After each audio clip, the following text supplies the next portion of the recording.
بسم اللہ الرحمن الرحیم۔ السلام علیکم دوستو، کیسے ہیں آپ؟ ایک شخص روزانہ صبح قصور سے دودھ خریدتا تھا اور لاہور لا کر بیچتا تھا۔ پھر ایک ایسا وقت آیا کہ وہ پڑھتا رہا، محنت کرتا رہا اور مشقت کرتا ہوا آخرکار وہ اس ملک کا وزیر اعظم بن گیا۔ اس شخص کا نام ملک مراج خالد تھا۔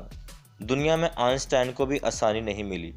لوگوں نے اسے پاگل کہا اور اس دنیا نے کسی نبی و پیغمبر کو بھی نہیں چھوڑا، انہیں بھی نہیں مانا۔ یہ دنیا کا اپنا جذبہ ہوتا ہے جو اس کو آگے لے جاتا ہے۔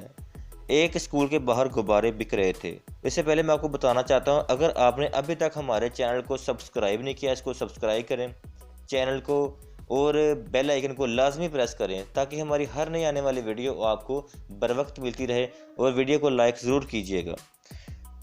چلتے ہیں اپنی سٹوری کی جانب۔ غباروں کے اندر گیس بھری ہوئی تھی۔ غبارے بیچنے والا غبارے کی سیل بڑھانے کے لیے وقفے سے 2-3 غبارے ہوا میں چھوڑ دیتا تھا تاکہ بچے اڑتے ہوئے غبارے دیکھیں اور خریدنے آئیں۔ اس نے دیکھا کہ ایک بچہ جس کا رنگ بہت سیاہ تھا دیوار سے لگا خاصی دیر سے اسے دیکھ رہا ہے۔ اس نے بچے کو اپنے پاس بلایا اور کہا کہ بیٹا، اگر تمہیں غبارہ چاہیے تو تم ایک کام کرو، یہ لے لو، میں پیسے نہیں لوں گا۔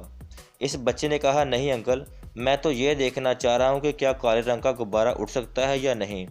غبارے والے نے جواب دیا، نہ کالا غبارہ اڑتا ہے نہ نیلا غبارہ اڑتا ہے، اصل میں تو غبارے کے اندر موجود گیس ہے جو اسے اڑنے کے قابل بناتی ہے۔ آدمی کے اندر جو کچھ ہوگا وہ اڑان کے قابل بنے گا۔ آپ سب سے پہلے اپنے معاشرے کا بندوبست کیجیے، اور آپ کا شوق اگر معاشرے یا آپ کے معاش کے مطابق نہیں ہے تو اسے ساتھ ساتھ چلاتے رہیے۔ ابتدا میں اسے ذریعہ معاش نہ بنائیے۔ فرض کیجیے ٹریننگ ایک شوق ہے اور اس سے کمایا بھی جا سکتا ہے، مگر آپ اس شوق کو پوری شروع کر دیجیے۔ ہمیں بچپن سے سکھایا جاتا ہے کہ بیٹا، سارا کھانا تم نے خود کھانا ہے، کسی ساتھ والے بچے کو نہیں دینا۔